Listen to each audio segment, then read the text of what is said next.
പിന്നെ നമുക്ക് സന്തോഷം എന്ന് പറയുന്നത് കുറച്ച് കാര്യങ്ങളുള്ളത് നമ്മളെ പീച്ചിങ് നല്ല രീതിയിൽ ഗ്രോ ചെയ്യേണ്ട ഏകദേശം ഒരു 10-30 പീച്ചിങ് നമുക്ക് കിട്ടും. നമുക്ക് വെളിയിൽ നമ്മൾ കടയിലൊക്കെ ചോദിച്ചാൽ 10-60 ഉറുപ്പ് ഉണ്ട് കേട്ടോ ഒരു കിലോ തന്നെ നമ്മൾ പീച്ചിങ്ങൊക്കെ. പക്ഷെ നമ്മളിവിടെ 10-30ഓളം പീച്ചിങ് നമുക്കിവിടെ ഗ്രോ ചെയ്ത് കിട്ടിയിട്ടുണ്ട്. പിന്നെ അതുപോലെ തന്നെ ഈ ഒരു പീച്ചിങ്ങ നമ്മൾ ഒരുപാട് പേർക്ക് കൊടുക്കാനായിട്ട് പറ്റിയിട്ടുണ്ട്. നമ്മൾ വീട്ടിലേക്ക് വരുന്ന ഒരുപാട് പേർക്കും അതുപോലെ നമ്മളുടെ റിലേറ്റീവ്സിനും ഒക്കെ നമുക്ക് കൊടുക്കാനായിട്ട് സാധിച്ചിട്ടുണ്ട്. അതാണ് വളരെ വലിയൊരു സംഭവം എന്ന് പറയുന്നത്.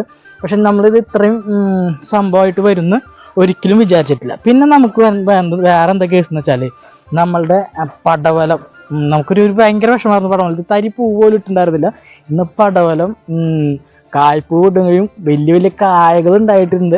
അത് ഞാൻ ഗൈസ് നമ്മളെ പടവലം കായ്പൂ ഇട്ടെന്ന് പറഞ്ഞില്ലേ, അതുപോലെ മുന്നേ ഞാൻ കുറച്ച് കാര്യങ്ങൾ കാണിച്ചു തരാം. നമ്മളുടെ ഈ കൈപ്പയ്ക്ക എന്ന് പറയുന്നത് ഒരുപാട് ഉണ്ടാവുണ്ടെങ്കിലും ഇതേപോലെ